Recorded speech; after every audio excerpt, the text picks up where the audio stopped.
एक महिन्यामध्ये साधारणतः 104 वाहनांवर कारवाई केली. त्यामध्ये विशेषतः हायकोर्टाने आणि आपण बघतो की रिक्षा हे वाहन असं आहे की थोडंसं सुरक्षित होते, रस्ता सुरक्षिततेच्या दृष्टीने आणि ह्यांनी थोडंसं धोकादायक असतं असं म्हणता येईल.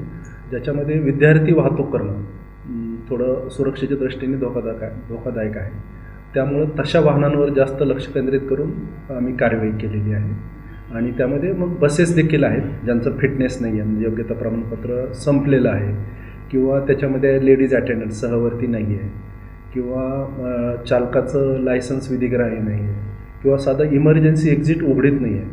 अशा केसेसवर अशा त्या प्रमुख तपासणीचे मुद्दे होते. काही गाड्यांकडं परवाना देखील नाही आहे, एका याचा परवाना देखील नव्हता, संपलेला आहे. मग त्याला असं एक गाडी लावली, ते बंद केली, त्याला 54,000 रुपये दंड आहे.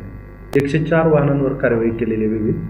परंतु आमच्याकडं बंद करणं, प्रत्येक गाडी बंद करून ते काही शक्य नव्हतं. म्हणजे समजा सालेकासाची गाडी इथपर्यंत आणणं काही शक्य नाही. नागरिकांना आवाहन करू इच्छितो की जास्तीत जास्त त्यांना त्यांचं जे पाल्य प्रॉपर ज्या स्कूलच्या शाळेच्या बसमध्ये जात आहे की नाही, किंवा शेवटचे जे पालक असतील त्यांनी बघावं की बाबा रिक्षामध्ये समजा सिटिंग कॅपॅसिटी 4च आहे मुलाची, तर ते 7वं मूल बसतं आहे का, 8वं मूल बसतं आहे का, तर पालकांनी देखील थोडंसं जागरूक राहणं आणि हे करणं गरजेचं आहे.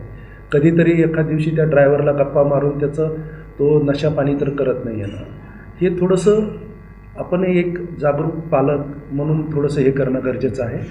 कधीतरी रिकामा वेळ असेल, शेवटी परत जाताना त्या स्कूलवाल्याशी, ड्रायव्हरशी किंवा अटेंडंटशी थोडंसं बोलून आपल्याला कळतं की नाही कसा आहे तो, काय तो नशा पाणी तर करून नाही आहे ना. तर हे थोडं वैयक्तिक प्रत्येकाची जबाबदारी आहे. अधिकारी तर चेक करतातच म्हणजे तपासणी दरम्यान.